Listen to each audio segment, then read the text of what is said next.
Eric Sneidel. A little bit of that red sky in the distance here. Our live shot from Rochester now officially post-sunset. We lost that about 15 minutes ago, but still some remnant twilight on a cold slide into our evening. Temperatures already below freezing. We're at 29 degrees. Wind out of the northeast pretty light. Drops your wind chill down to 23.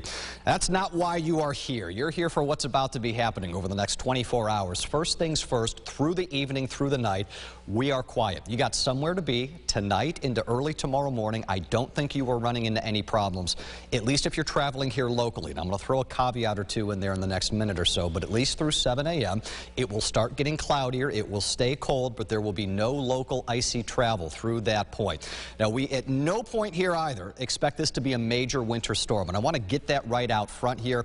We want to overhype something that this is not going to be. What it will be is our first one that we've had this season, which usually, you know, people react to that one maybe not as expertly as we would in January or February, but morning commute here should be fine unless you are traveling southwest. Let's say you're somebody who is Buffalo bound in the morning, or maybe you're going to Erie or Pittsburgh or Cleveland, Ohio. You will run into issues there because you are now driving into that plume of moisture.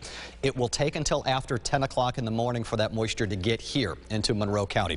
The afternoon commute, I don't care where you are traveling, that's where the wintry mix will envelop everybody, and that's where you're going to start to have some slow travel. Again, not anything that's not doable out of this, not anything that we can't handle, but it's definitely going to make an impact, and this is the big storm system doing it. Parent low across the northern plains, getting ready to get a secondary low that starts to get going here. Now, they've got a severe weather outbreak going on across parts of the deep south, and this time of year, what often happens when that occurs is we get some of that energy in the form of the moisture making it into western New York, and a lot of times these big tornado outbreaks across the south can be bigger wintry weather events here for us.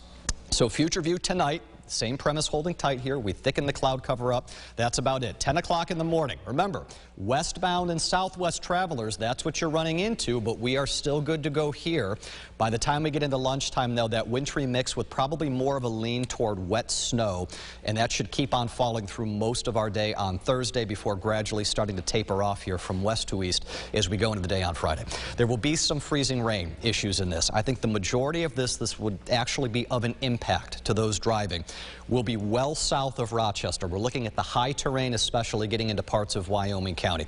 Outside of that, for a lot of us here in and around the Rochester region, there will be some mixing. It's just going to be this slushy, yucky mix of accumulation here that could net us a few inches. There will be less on the west side, more on the east side, but you know, you see the more out of this. I don't see a reason to go any higher than that 3 to 6 range for anybody in our viewing area. So manageable, that's definitely the word I want to use.